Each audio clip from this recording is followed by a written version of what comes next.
I'm Emily, 26. Standing outside my parents' house with a suitcase in one hand and a positive pregnancy test buried deep in my purse, I told myself I could do this. I had faced tougher things in law school, hadn't I? But nothing could prepare me for what waited behind that front door, or how my life would change in the next 24 hours. Mom opened the door first. Her eyes darted from my face to the suitcase and back again. "You're home early," she said flatly, like it was bad news. "Yeah," I smiled weakly. "Graduation ended sooner than expected.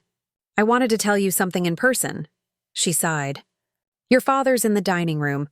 He's not in the best mood." Perfect.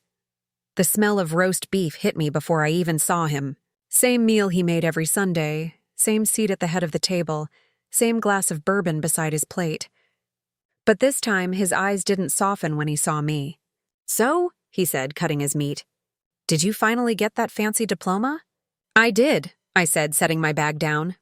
"Top 10% of my class. I also have some big news." He looked up sharply. "You're not moving back in, are you? You're supposed to be independent now, Emily." The words I'd practiced all day suddenly tangled in my throat. "No, Dad, I'm not moving back in.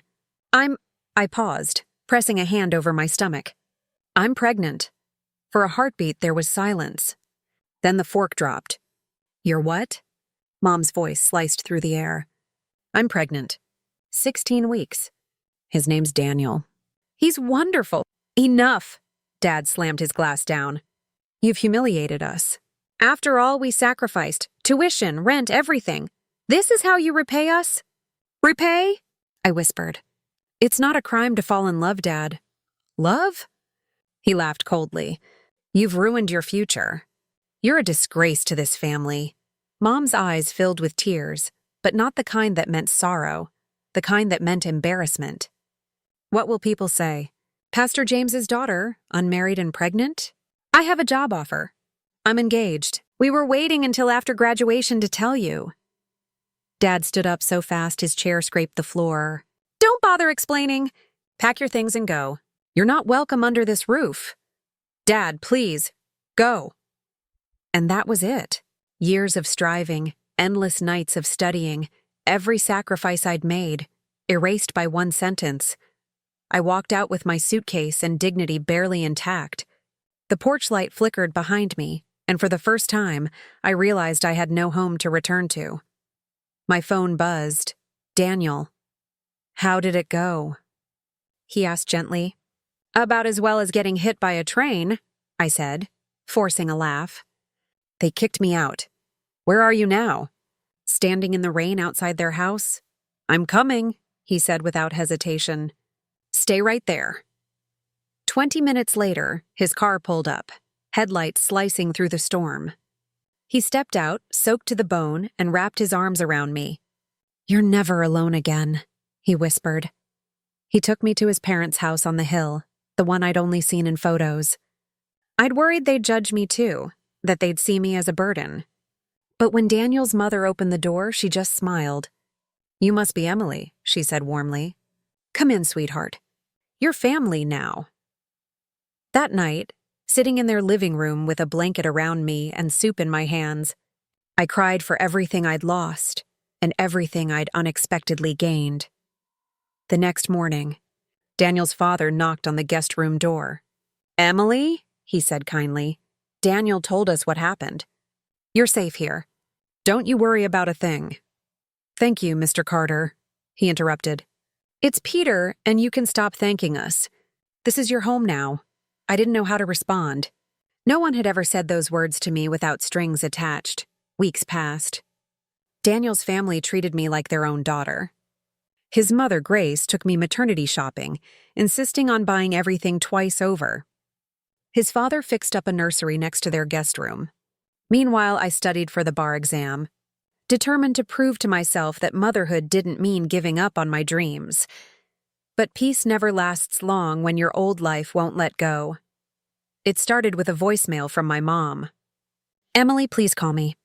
Your father's been suspended from the church. They found out about everything." I didn't call back. I wanted to. Part of me still longed for their approval. but another part remembered standing in the rain while they watched from the window. 2 days later, they showed up. Right there at the Carter estate gates. Security called the house. Daniel's father came to get me. "They're here," he said quietly. "Do you want to see them?" I took a deep breath. Yes, it's time. When I walked into the foyer, my mother was already crying. My father looked smaller somehow, shoulders slumped, pride deflated. "Emily," he began, voice trembling. "We made a mistake." "A mistake?" I repeated. "You threw me out while I was pregnant." He nodded miserably. "I was angry, scared. I thought you'd ruin everything I built. But I see now. I ruined us instead," Mom stepped forward. "We just want to be part of your life again. Of the baby's life." Daniel's parents watched quietly from the doorway. "I appreciate that," I said carefully. "But forgiveness isn't the same as forgetting." "Please," Mom whispered. "Can we at least meet him?" "I'll think about it," I said. "But right now, my priority is this child, and the people who stood by me when you didn't." My father's eyes filled with tears. He'd never cried in front of me before. "You sound just like your mother when she was young, brave, stubborn." "She had to be," I said softly. "You didn't make it easy for her either." We stood in silence until Daniel took my hand. "Maybe someday," he said gently. My parents left quietly. No shouting this time, no accusations. Just quiet regret trailing behind their car as it disappeared down the drive. Months passed. I passed the bar exam, gave birth to a healthy baby boy, and married Daniel in a small garden ceremony. His mother cried more than I did. His father toasted to the family we choose. When I held my son for the first time, tiny fingers gripping mine, I realized something profound. Blood doesn't define family. Love does. A year later, a letter arrived. My father's handwriting. "Dear Emily, we don't deserve your forgiveness, but I hope one day you'll find it in your heart." I resigned from the church. I couldn't stand in front of a congregation preaching love while having turned my back on my own child. I'm working at the local shelter now, helping young mothers. Maybe that's my penance. Please give our grandson a kiss from us. "Love, Dad," I cried reading it. For the first time, not from pain, but from healing. I called him that evening. "Hi, Dad," I said when he answered. A pause. Then a trembling, "Hi, sweetheart. We talked for an hour." About the baby, my work, the weather, everything and nothing. It wasn't perfect, but it was a start. Today, when people ask about my story, I tell them this. I lost one family the night I stood in that dining room. But I gained another, one built on kindness, not conditions. And somehow, by finding them, I also helped my parents find themselves again. So if you've ever been rejected for who you are or what life handed you, remember this. Sometimes, the family we're born into breaks us, so the family we're meant to find can put us back together. Because love doesn't come from shared blood. It comes from shared hearts,